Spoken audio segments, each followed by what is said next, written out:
It is your intuition speaking. I'm going to tell you about 4 ways to.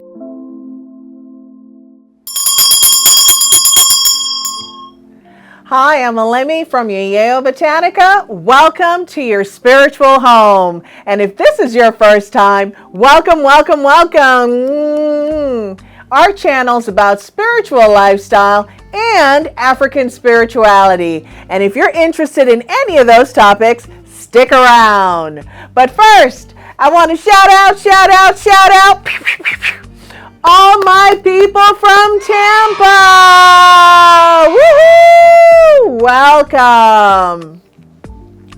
Today's video is about when you're getting those kind of little taps of intuition to know that it is your intuition speaking. I'm going to tell you about 4 ways to tap into your intuition and see what messages are being delivered to you. So let's get started. Everyone has intuition. Everyone has some degree of that frequency that says this is what's going on. And so sometimes people think that it's all spirit guides. Some people say it's Orisha. Some people say it's God. Intuition is something that the source has given all human beings, right? Again, knowing something without having conscious reasoning why you know that something. So I believe that your intuition is definitely tied to your spiritual gifts, definitely tied to your connection to spirit, whatever that looks like, and how you get power and strength through your relationship with spirit definitely is connected to your intuition, right? Knowledge that we know so deep down in ourselves.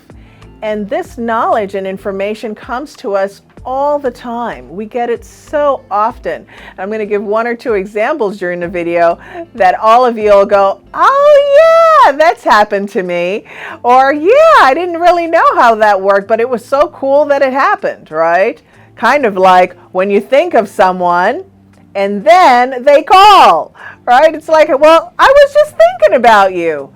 Well, intuition also works within the psychic field. So it is thought of that there's the earth plane, then there's a field right above it called the psychic field going all around the planet, all around Earth, and that all human beings are connected to that field, which is part of the reason why you'll hear or think about this person and they'll call you or they'll send you a message, or maybe you'll see them online or you see them somewhere. Again, you being tapped in, and the more connected you are and the stronger that connection is the more often and the more clear these messages will be.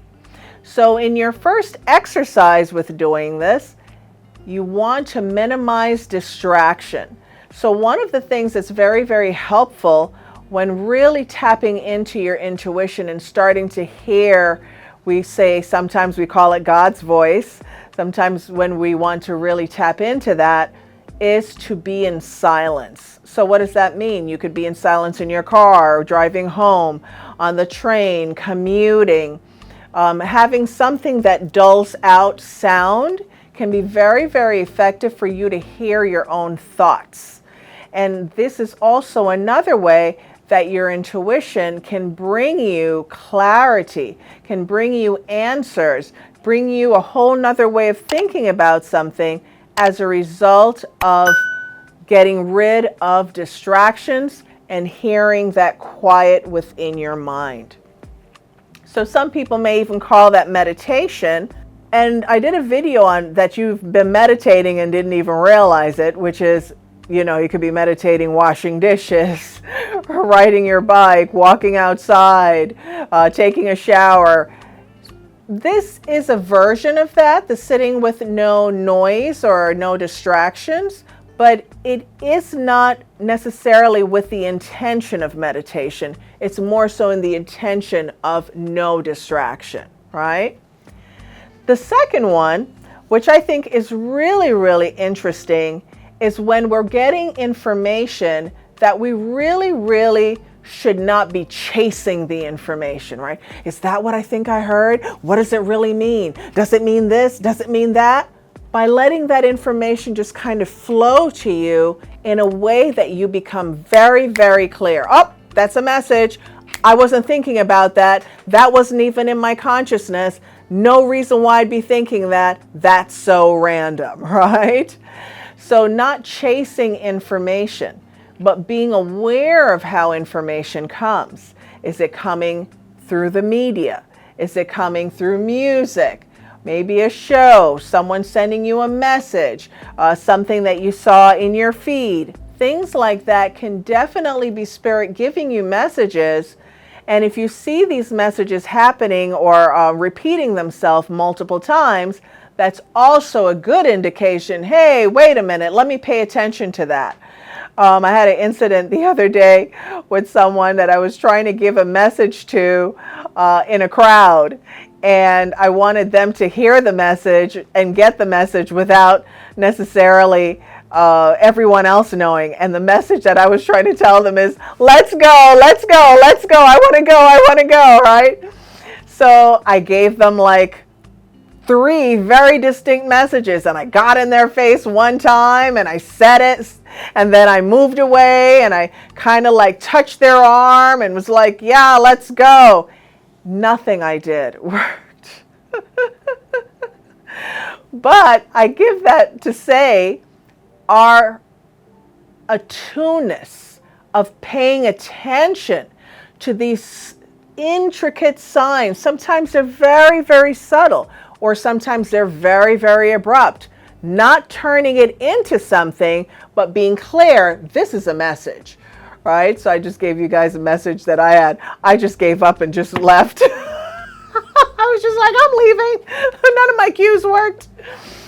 So that's a second one, right? Being really present to how the messages are coming and that they're clear without you having to chase the meaning of the message, right? The third one is the body gives us messages. Even in our intuitive self, the body gives us messages. Did a video already, did a couple of them on eye twitching, when the eyes are giving you messages. Is it the right eye? Is it the left eye? Is your leg twitching? Do you feel warmth on a certain part of your body? Do you have a pain in your neck? And with the pain on the neck, let me tell you about that one. So years ago, I had someone that I worked with that I just was not feeling them under any circumstances. And every time the person came around me, I just felt like the tension in my neck every single time. And so I coined this person. I was like, oh, there goes the pain in the neck. Because I kept getting a pain in the neck every time I was around the person, right? Body giving us messages.